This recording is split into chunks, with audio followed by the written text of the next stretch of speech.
জামানার মধ্যে সোনের ঘর বেশি ছিল, কথা কোন ঠিক না নাই? নারার ঘর ছিল, সোনের ঘর ছিল। ওইরকম জঙ্গল দিয়ে একটা যুক্তির মতন ঘর বানাইছে। মা বলতেছে, বাবারে তুমি আমারে রেখে যাইতে পারবা না, ওয়াইস করনি, ওইখানে থাকে ইবাদত করে আর নবীর দেখার জন্য কান্দে। নবীর পাগল ওয়াইস করনি, নবীর পাগল ওইখানে থাকে। নবী আমার অসুস্থ হয়ে গেলেন, পৃথিবীর জমিনে আর থাকবে না গো।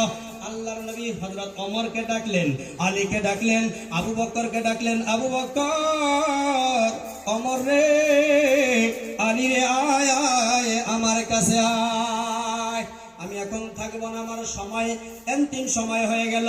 কিন্তু একটা কথা তোমাদেরকে দরখাস্ত করে যাই, তোমাদের কথা একটা কথা ওসিয়ত করে যাই। বলে কি কথা?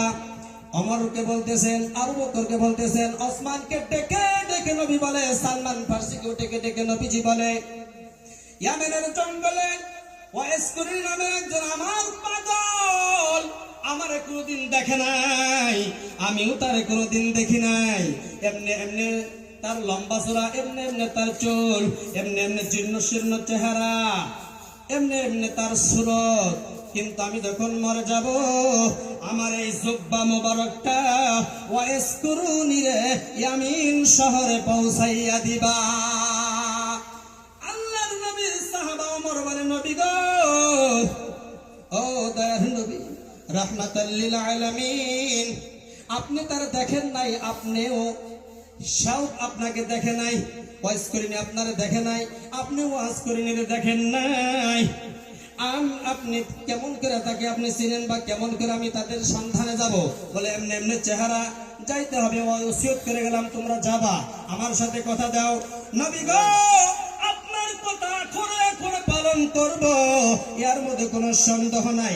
নবীজি যখন ইন্তেকাল হয়ে যায়, হযরতে ওমর, আবু বকর, ওসমান গনি, এরকম সাহাবায়ে কেরাম, সালমান ফার্সি কাফেলা করে ইয়ামিনের জঙ্গলের দিকে রওনা হয়ে যায়। ইয়ামিন যখন পেয়ে গেলেন, ইয়ামিনের জঙ্গলের ভেতরে যখন ঢুকলেন, তখন এক মানুষের সাথে দেখা হয়ে গেল, ইহুদির সাথে দেখা হয়ে গেল, রাখালের সাথে দেখা হয়ে গেল।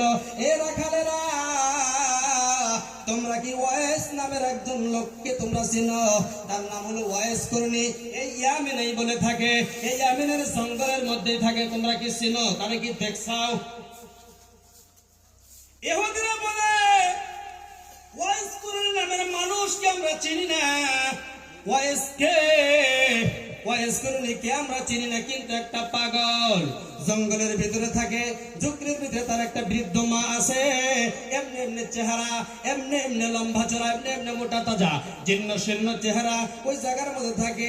কিন্তু মাঝে মাঝে আমরা তাকে পাগল বলি, মাঝে মাঝে মাঝে মাঝে মাঝে মাঝে জানি কি কয়, গুন গুন গুন গুন গুন গুন করে কান্না করে।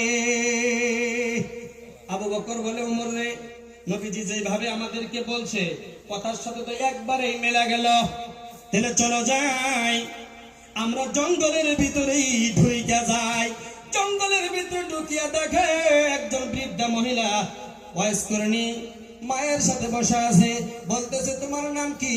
বলে, আমার নাম হলো ওয়াইস করনি। আবু বকর খুশি হয়ে গেল, ওমর খুশি হয়ে গেল, সালমান ফার্সি খুশি হয়ে গেল।